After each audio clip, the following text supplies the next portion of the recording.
Hello everybody, William Schmidt here, and welcome back to another exciting episode of Weird Museums and Roadside Attractions. And today, I'm actually treat here because right now I'm on the Jersey Shore, looking at possibly one of the strangest buildings you'll ever see. I'm talking about Lucy the Elephant. It's a really interesting building that has quite a lot of history in it. So let's go check it out and see what we can find. Okay, it looks like our tour guide has just arrived, so we're gonna head over and get the tour started. Alright, welcome to Lucy everyone. So my name is Zoe and I'm your tour guide today. So before we go into Lucy, I'm going to tell you guys a little bit about her. Who here has been to Lucy before? Alright, well welcome and welcome back. So, Lucy was built in 1881 by a man named James Lafferty. And originally, she was supposed to be used as a real estate gimmick to help Lafferty sell the properties that he owned in the area. He'd bring his clients up to the top of Lucy, to the area known as her howdah, and kind of point out the properties he owned in hopes of selling them. Although Lucy is a good 5 miles away from Atlantic City, and in the 1800s, the best way of getting here was kind of by walking or horse carriage or train. So not a lot of people made their way all the way out here just for the giant elephant. So Lafferty was forced to sell Lucy to the Gertson family in 1902. And the Gertsons used Lucy for a whole bunch of things, including a restaurant, an office, and even a tavern. Although that was pretty short-lived after a spilled oil lamp almost caused Lucy to burn down. Luckily, though, that did not happen, and she was used mostly as a tourist attraction up until the 60s, when a number of storms took their toll on her and she fell into disrepair. The city of Margate condemned Lucy and gave the Gertsons an ultimatum. They either had to knock Lucy down or move her to a different lot, because the lot she was originally standing on had been sold from out underneath the front. The Gertsons didn't want to deal with the hassle of moving a 90-ton, 65-foot tall elephant, understandably, so they donated her to the Save Lucy Committee, who endured their fundraising until they had enough money to put Lucy up on stilts, to put wheels under her, and to tow her 2 blocks to where we stand today. She was renovated and reopened in 1976, and every year to celebrate her big move, we host Lucy's birthday party, where we get her toenails painted and we have a bunch of fun games and activities. And this year, just last week, Lucy turned 142 years old. That makes her America's oldest roadside attraction and older than the Statue of Liberty and the Eiffel Tower. It's pretty good. Alright, so as I open the door to your left, you'll see Lucy's original ticket booth, where tickets were sold for only 10 cents a piece back then. Alright, speaking of tickets, I will collect yours as you make your way inside. Hey, Dad. Okay, they have crispy chicken tenders. Dad, I'll keep yours. They have Coke. Dad, I'm in the middle of recording. Yeah. Dad, I'm ready, honey. There's the ticket booth. Right now we're in Lucy's belly. In front of us is Lucy's head and the 2 circular windows serving as her eyes. And behind me is what we tour guides like to call the window pane in Lucy's butt. Alright, now we have a short video to watch, so if you guys want to make your way to the front.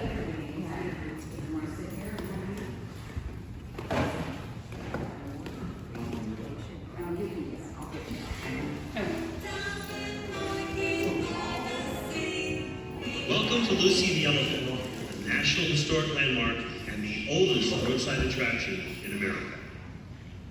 In 1881, James Lafferty, a Philadelphia engineer and inventor, built Elephant Bazaar, which was Lucy's first name. Lafferty's patented design was based on the world-famous circus elephant, Jumbo. The elephant would be the center point of his new real estate business. Let's take a look at the world of James Lafferty in 1881. There were only 38 states in America. 3 men served as president of the U.S. in 1881. Rutherford Hayes, James Garfield, and Chester Arthur. Thomas Edison began construction of a generator plant in New York City that would power his new invention called the light bulb. The Statue of Liberty would open 5 years after Lucy, and the Eiffel Tower would open in Paris 6 years later. Lafferty was involved in 2 other elephant buildings as well, Light of Asia in Cape May, New Jersey, and Elephantine Colossus in Coney Island. Sadly, neither of the 2 elephants would survive into the 20th century. Only 6 years after starting his real estate business in South Atlantic City, Lafferty is forced to sell to the Gertson family. It is John Gertzen's wife, Sophia, who actually renames Elephant Bazaar as Lucy. It would not be until 1901 that automobiles would be manufactured in the United States, so the earliest visitors to Lucy would either walk or came by horse and carriage or by train. The Camden Atlantic Railroad, which extended from Atlantic City down to South Atlantic City, would eventually expand its service to Lucy. In 1909, South Atlantic City secedes from Egg Harbor Township and becomes Margate. For the next 50 years, Lucy is a summer home, a tavern, and of course, one of the most famous roadside attractions in America. And Lucy remained in the Gertzen family until 1970, when she was donated to the Save Lucy community. Just as horse-powered carriages gave way to automobiles, air travel in the 1950s opened up new vacationing possibilities. Atlantic City started to see a decline in tourism, and so did Lucy. By 1962, Lucy was condemned. She sat for an additional 7 years until 1969, when she faced imminent destruction. That's when Josephine Herron, Ed Carpenter, and Sylvia Carpenter, and a local group of activists came together to form the Save Lucy Committee. I guess on the beach one day, I think I was in the ocean swimming with my friends, and I happened to look down the beach and see an elephant, and I thought, my goodness, it needs to be repaired. It looks terrible. I was shocked to see the condition that it was in, and I spoke to my phone, and I said, don't you think that somebody ought to do about it? Endless fundraising efforts, private donations, and an elephant-sized public relations campaign all came together to make the impossible possible. On Monday, July 20th, 1970, Lucy started a slow and steady 8-hour walk 2 blocks away to Decatur Island, where she stands today. It was a major media event and even made the coveted back page of Life magazine that summer.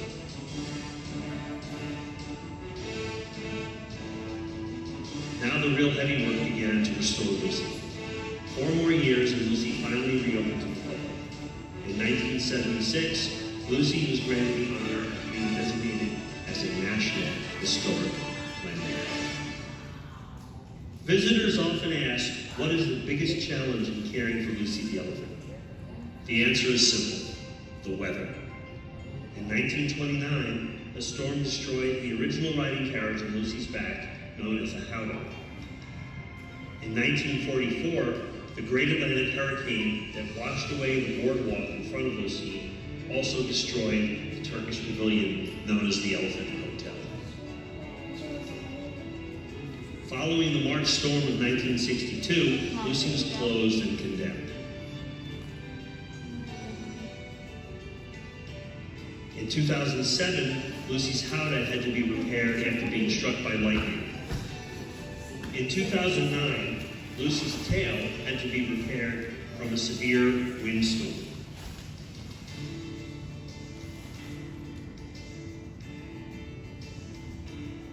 In 2012, Superstorm Sandy did heavy damage to the park surrounding Lucy, with only her feet got wet. It is the day-after-day sandblasting from the beach that does the most damage to Lucy. And every few years, she must undergo paving and ongoing restoration.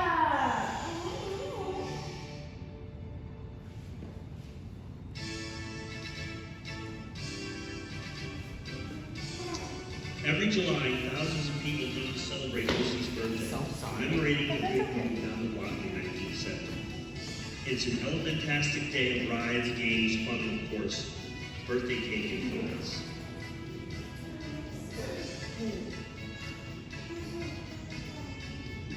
Please check in with Lucy on her website. Like Lucy on Facebook. Follow Lucy on Twitter and Instagram. Sign up for Lucy's newsletter. And watch Lucy TV on YouTube. I'll always love Lucy.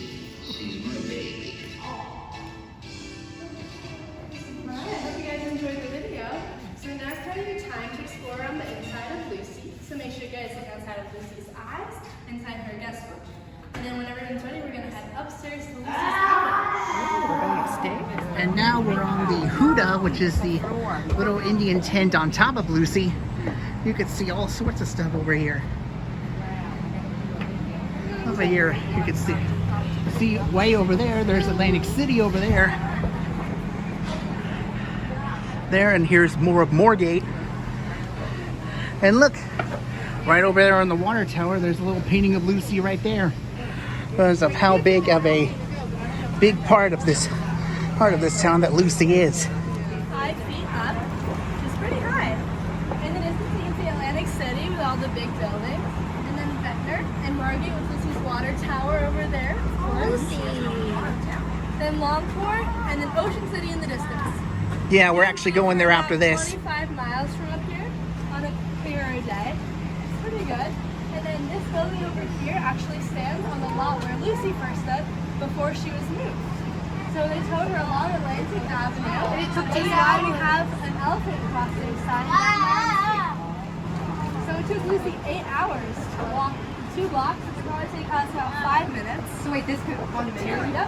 So it took us 8 hours, you poor thing. I know. And you might be wondering why it took so long.